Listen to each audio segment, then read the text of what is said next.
Welcome back, everybody. Today, we're going to be taking a deep dive into Carl Jung's A Causal Connecting Principle. And I got to say, the first time I heard about this, Mm. I was a bit skeptical, to say the least. Cause and effect makes sense, obviously, but events that are like meaningfully connected without a direct link between them, it just seemed, I don't know, a little too out there for me. Oh, shoot. But the more I looked into it, the more I realized there might be something to this. What's interesting about Jung's concept is that he doesn't completely throw out the idea of cause and effect. He's saying there's another level of connection going on at the same time, and it's based on meaning and symbolism. He called this synchronicity. So instead of just looking at a straight line from cause to effect, Yeah. we're talking about all these interconnections where things can kind of resonate with each other on a deeper level. Exactly. Imagine the causal connecting principle as a giant web, and at certain points, those threads cross paths. That's when we experience those meaningful coincidences.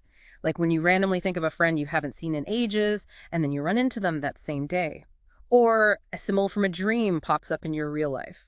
Okay, yeah, I've definitely had those moments where things just feel strangely connected, but I can't really explain it logically. Yeah. But where do archetypes fit into all of this? Archetypes are like universal blueprints that we all share. The hero, the shadow, the wise old man. These figures appear in cultures all around the world and throughout history. Jung's idea was that these archetypes live in our collective unconscious. It's this kind of reservoir of shared human experiences. And he suggested that these archetypes could actually be triggering synchronicities. They act like a bridge between our inner world and our outer reality. So let's say I'm working on a project that's really tough, and I feel super drawn to it, almost like it's calling me to do it.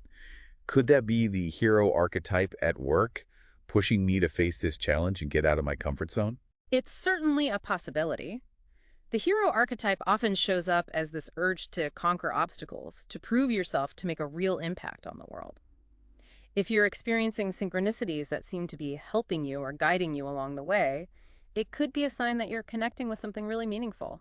That's a pretty powerful idea, that these archetypal energies could be shaping events in our lives. Makes you think twice about what we call random or coincidence. But I'm guessing this idea wasn't a big hit with everyone, especially in the scientific community. You're right. Jung's causal connecting principle has its share of critics. Some people argue that it's too subjective, it relies too much on interpretation. They think we're just seeing patterns where there aren't any because we want to find meaning in everything. I can see where they're coming from. We humans do have a tendency to find patterns even when they don't exist. But then again, wouldn't it be just as narrow-minded to completely dismiss the idea of synchronicity? What if there's more to reality than what we can measure in a lab? What if meaning itself plays a part in shaping our experiences? That's a question that gets right to the core of the debate. Jung was convinced that we can't fully understand the human psyche unless we consider this dimension of meaning, this interconnectedness that goes beyond the purely physical world. He even teamed up with the physicist Wolfgang Pauli. Pauli was wrestling with some of the mind-blowing implications of quantum physics at the time. Pauli was looking at things like entanglement, where particles can be connected over huge distances and they affect each other instantly. Jung saw a connection there with his causal principle. Could it be that events are like those particles linked in ways that go beyond our normal ideas of space and time? It's like the universe is playing this massive game of connect the dots, and we're only just beginning to see the pattern. But if these causal connections are real, how do they actually show up in our lives? Could they give us guidance or insights or even warnings? Now that's where things get really interesting. Jung thought that synchronicities often act as signposts, pointing us towards a deeper understanding of ourselves and the path we're on. Therapists who work with Jungian principles often use this concept of synchronicity to help their patients uncover hidden patterns in their lives. So, like if someone keeps having dreams about being lost, and then they start feeling stuck in their career, could that be a synchronicity pointing to a need for a change? Exactly. The dream might be a symbolic way of showing their inner state, and that feeling of being stuck in their job would be the outer reflection of that same theme. The synchronicity helps connect the dots, making that unconscious pattern more conscious. It's like those synchronicities are trying to wake us up to something we're missing, nudging us in a certain direction. I've had times where a totally random event suddenly changed my whole perspective on a situation, like a course correction. And that's the power of the causal principle. It pushes us to look beyond the surface, to think about the possibility that events aren't always random, but part of a bigger, meaningful tapestry.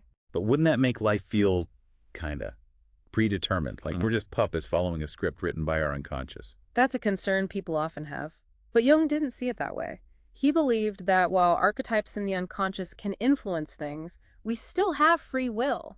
We still have the power to choose. Synchronicities don't control our lives, they shed light on them. So it's more like we're creating our reality together with the unconscious, working as a team to weave that tapestry of our lives. That's a great way to put it.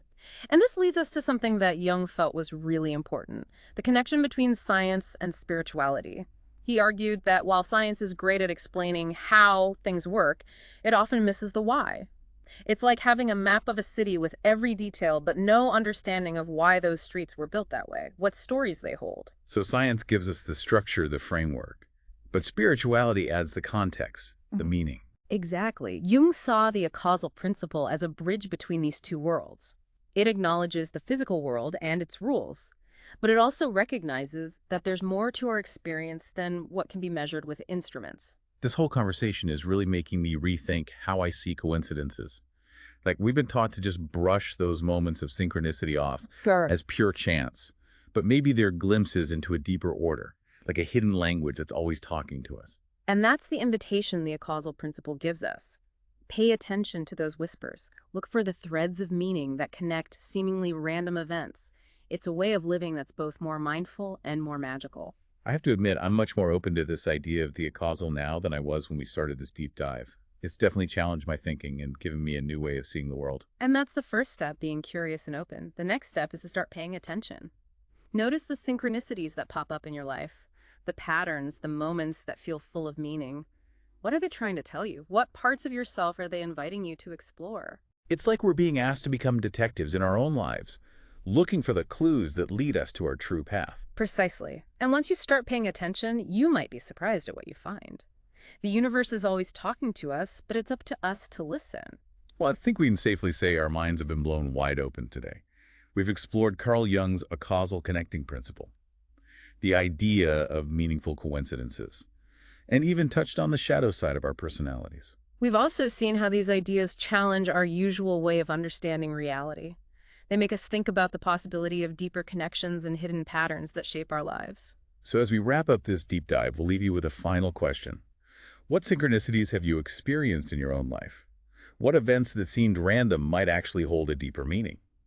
Think about those questions. Pay attention to those quiet messages from the universe.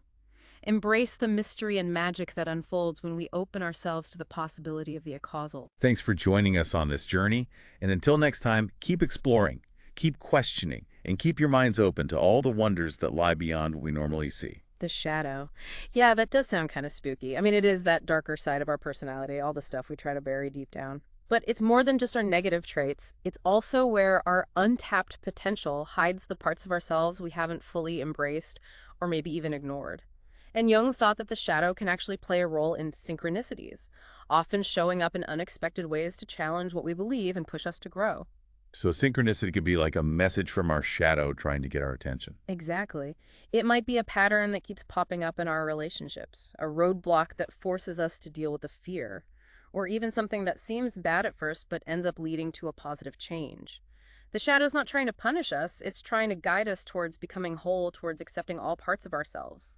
That's a really interesting way to think about it. So instead of seeing those tough times as just bad luck or random things happening, we could see them as chances to grow, as invitations to face our shadow and become more complete. Exactly. It's about embracing the whole package, the good and the bad. And that's where Jung's ideas can be so powerful. They give us a way to understand our experiences that goes beyond just cause and effect, a way that acknowledges how complex and interconnected life really is. I'm starting to see how this all fits together. The causal principle synchronicity archetypes, the shadow. It's like we're weaving this tapestry of meaning, realizing there's more to life than we see on the surface. And that's the beauty of Jung's work. It encourages us to be active in our own journeys, to pay attention to the signs and symbols around us, to look for the deeper meaning in what we go through. It's about reclaiming that sense of wonder and magic that we often lose sight of in our daily lives. I gotta say, I'm way more open to the idea of the acausal now than I was when we started this deep dive. It's definitely made me question some things and given me a whole new way of looking at the world. And that's the first step, that curiosity and openness. The next step is to start paying attention. Notice those synchronicities in your life, the patterns that show up, the moments that just feel full of meaning. What are they trying to tell you? What parts of yourself are they asking you to explore? It's like we're being asked to be detectives in our own lives, searching for the clues that lead us to our true path. Exactly. Exactly. And once you start looking, you might be amazed by what you find. The universe is constantly talking to us. We just have to listen. Well, I think it's safe to say our minds are officially blown. We've explored Carl Jung's a causal connecting principle, the whole concept of meaningful coincidences, and even dipped our toes into the shadowy parts of ourselves. We've also seen how these ideas challenge our typical understanding of reality, pushing us to think about the possibility of deeper connections and hidden patterns that shape our lives. So as we wrap up this deep dive, we want to leave you with one final question. What synchronicities have you experienced in your own life? What events that seem totally random might actually have a deeper meaning hidden within them? We encourage you to really think about those questions, to pay attention to those little whispers from the universe, and to embrace the mystery and magic that happens when we open ourselves up to the possibility of the acausal. Thanks for joining us on this journey. And until next time, keep exploring, keep asking questions, and keep your minds open to the wonders that exist beyond what we usually see.